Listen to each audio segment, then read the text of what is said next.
Greek Coast Guards say they have rescued more than 300 people in a major rescue operation off the coast of Greece.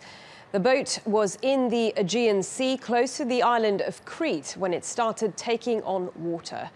Greek Coast Guards have also recovered at least 3 bodies.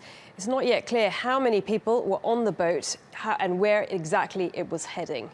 Well, this latest rescue comes after a surge in the number of refugees crossing the Mediterranean. According to UN refugee agencies, more than 800 refugees were feared drowned after 3 boats sank off the coast of Libya last week. Well, during that time, Italian Coast Guards rescued more than 13,000 people. Well, Greece has been dealing with a massive influx of refugees by sea. More than 150,000 refugees have reached its shores this year alone. The majority have come from Syria, Afghanistan and Iraq. Most have continued to mainland Greece with hopes of reaching Western Europe.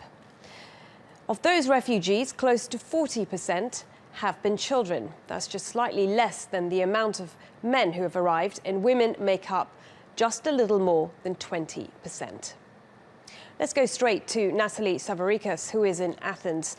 Natalie, what more can you tell us about this latest refugee attempt?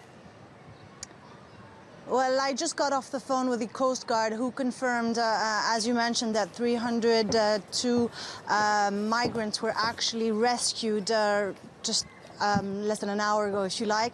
But unfortunately, 3 perished. They do not know the nationality of these migrants or where they were headed. The operation is still very much ongoing. We have around 5 vessels deployed to the area, including 2 Super Puma helicopters, and they're continuing the search and rescue operation, hoping to find more people, hopefully alive. Now, the Greeks have said that the entire operation is actually taking place 75 nautical miles south of the island of Crete, which is in southern Greece, but it's actually in the search and rescue territory of Egypt. But despite this, the Greeks are very much on alert and continuing in the hopes of rescuing more people. Natalie, you know, the EU migrant plan has been in place a little over a month. Has that had an impact on the flow of refugees to Greece?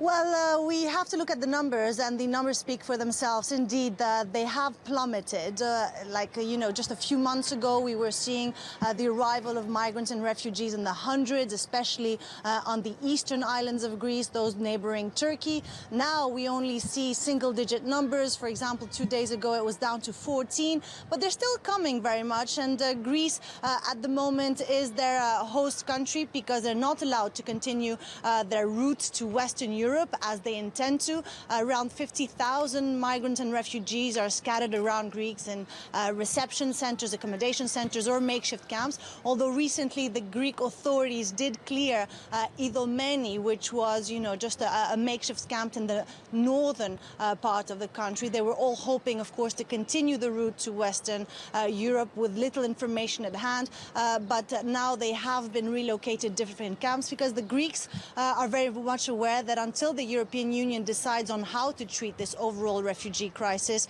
these migrants and refugees are very much going to stay here. But the big question mark for Greece and the European Union and Turkey at the moment is, where is this European Union-Turkey deal headed? Because it doesn't look good from here. Okay, Natalie, many thanks for that. Natalie Savaricas, our reporter, live in Athens.